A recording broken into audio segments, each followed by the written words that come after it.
So, hello guys, ito na naman po tayo. And itong panibagong recipe dahil si Papa Wheels, ang papa namin ay yayamanin ngayon. Bumili ng alimango. So, ginatang alimango tayo ngayon. So, ayan, sibuyas, luya, and bawang. Tapos, star margarine. Lagay tayong kunti.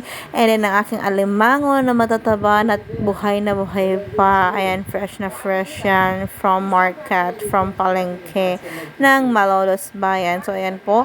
At ang aking alimasag, ayan, hindi siya ganong katawan pero may matatawa naman dyan. Tsaka ayan ang aking purong kakanggata na ako mismo ang nagpiga. Fresh from palengke. O, ayan na po siya. Star margarine. So, aking wok.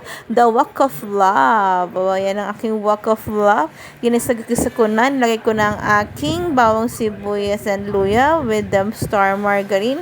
At konting mantika. Hinalo-halo para mailagay ko ng aking alimango. Dahil ang alimango po ay matagal lutuin. So, ayan po. Inuna ko siya bago ang alimasag. Dahil ang alimasag naman is mas madaling lutuin kaysa alimango. Do you get it, guys? Get it? Okay. So, ayan nga. Hindi ko pa natatanggal ang tali niya. Yan ang straw na tali ng alimango. I'm really sorry. Tatanggalin ko yan mamaya. Hindi namin yan isasama sa aming pagkain dahil baka hindi kami matunawan. O, ayan na po. So, ayan, tataba ng aking alimango. Oh my God. Thank you, Papa Will. So, yan po. Nilagay ko na ang aking alimasag dahil medyo nag-golden brown na ang aking alimango. So, ayan, nilagyan ko na ng asin at paminta ang aking ginataang alimango ex alimasag. So, ayan po siya, guys. Maya-maya, makikita nyo, tatanggalin ko na yung tali ng alimango namin. So, ayan, para makain ng mga anak ko. Diyos ko po, inang ko. Ginatang alimango ex alimasag na may tomato sauce. Okay. Masarap po yan, guys. Para siyang kaldereta. Pero mas malinamnam pa kasi alimangong sahog, hindi pork or hindi manoki. So, ayan po siya.